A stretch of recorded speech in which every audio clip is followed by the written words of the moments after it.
What's up, guys? I'm Nick. And I'm Zach. And we are Supermoon Studios. Today we're going to be taking a look at a rough history of monster movies.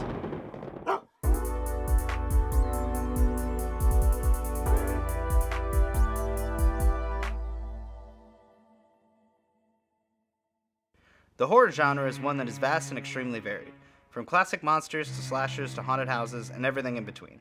But what we're looking at today is what were monster movies like before the release of King Kong in 1933.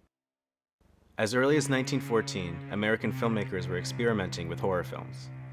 These filmmakers were inspired by all the great German horror that was being imported into American cinemas. Films like Nosferatu and The Cabinet of Dr. Caligari were the catalyst for studios to want to make their own American horror films. But despite their efforts, none of them were to the quality of anything coming out of Germany. That is until Universal released The Hunchback of Notre Dame in 1923 and The Phantom of the Opera in 1925. While these two films are not explicitly horror, they still manage to thrill audiences and help shape the moviegoers of what a cinematic monster could be. In 1926, United Artists released The Bat, directed by Roland West. The Bat follows the story of a man who could scale up buildings and vanish before he is caught by the police.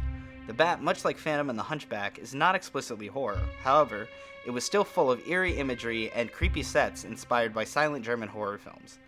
1926 also saw the release of The Cat and the Canary. Again, not a true horror film, but it would build upon films like it to bring a chilling atmosphere and tone that we recognize in modern horror today. The following year, in 1927, a film called London After Midnight was set to be released. The plot follows the story of a mansion whose inhabitants are vampires. One could argue that it is also the first American horror movie and monster movie. Though much of the movie is lost due to a fire at MGM in 1967, from what is left we can see that it took the atmosphere from films before to create something that could truly thrill audiences.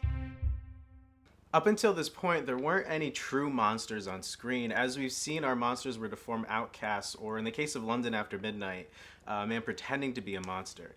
Throughout the 20s, the studios would continue to release many quasi-horror films, but this would end in 1931 with the release of Dracula. In 1931, Dracula exploded into American cinemas. This is the first true American horror film. While being a huge gamble for Universal at the time, their bets would pay off. This led them to release their next smash hit, Frankenstein, later in the same year. Universal would go on to release horror films for the remainder of the 30s. Horror was big business, and Universal reigned king. There were still others who tried to grab a piece of Universal's success. In 1932, Paramount released Dr. Jekyll and Mr. Hyde. It would be a huge success for Paramount, even winning its lead actor an Oscar win, but Universal still held on to much of the horror market. Following Frankenstein, they would release 3 to 5 horror films a year. Originally, all of our silver screen monsters were just people in makeup lurking in the shadows. There were no giant monsters, let alone giant monster movies. This would all change again in 1933 with RKO's release of King Kong. The success of King Kong cannot be understated. There had never been a movie like this released before. Kong was more than just a giant monster movie, it was an event. Much of the way that Dracula solidified the horror genre, King Kong practically created the giant movie monster genre, and it was here to stay. It's safe to say that without Kong, the spur of giant bug and creature movies in the 50s wouldn't be as big or largely influential. Filled with cutting-edge special effects, a harrowing plot, and thrilling camera direction, King Kong wowed audiences in 1933 and continues to do so today.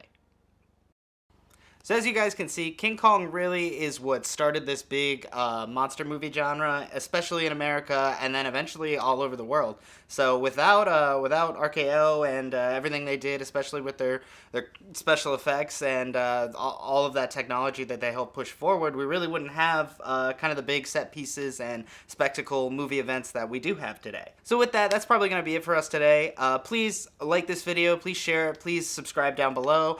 If you need any work done up here in the Boston area, please log on to our website and check us out and try and get a quote from us. We are available all the time, and we'd love to work with you.